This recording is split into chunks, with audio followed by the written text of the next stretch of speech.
Hello everyone and welcome back to our channel. In today's video, we are going to show you how to issue a refund on Square. Whether it's from the mobile app or the Square dashboard on your computer, we've got you covered. Let's begin. Okay, so the first thing that you need to do is to log in using your credentials.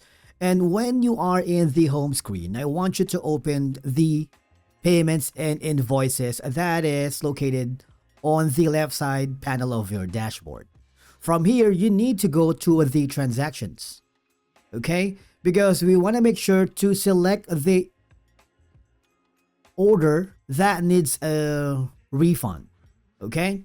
For example, we're gonna choose a specific invoice or an order right here.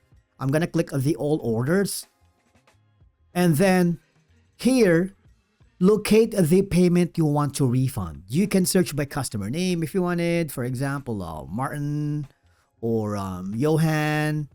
And then you need to search also by amount or transaction date if in case you forgot about it. Once you've opened the specific transaction, there should be a 3 dots icon or an option that says issue refund. If you see that option, you can simply refund either the entire amount or just a specific items from the order, okay? Because by default, Square refunds the payment back to the original payment method. For example, if they have been using credit card, debit card, or digital wallet. Refunds typically takes 2 to 7 business days depending on the bank.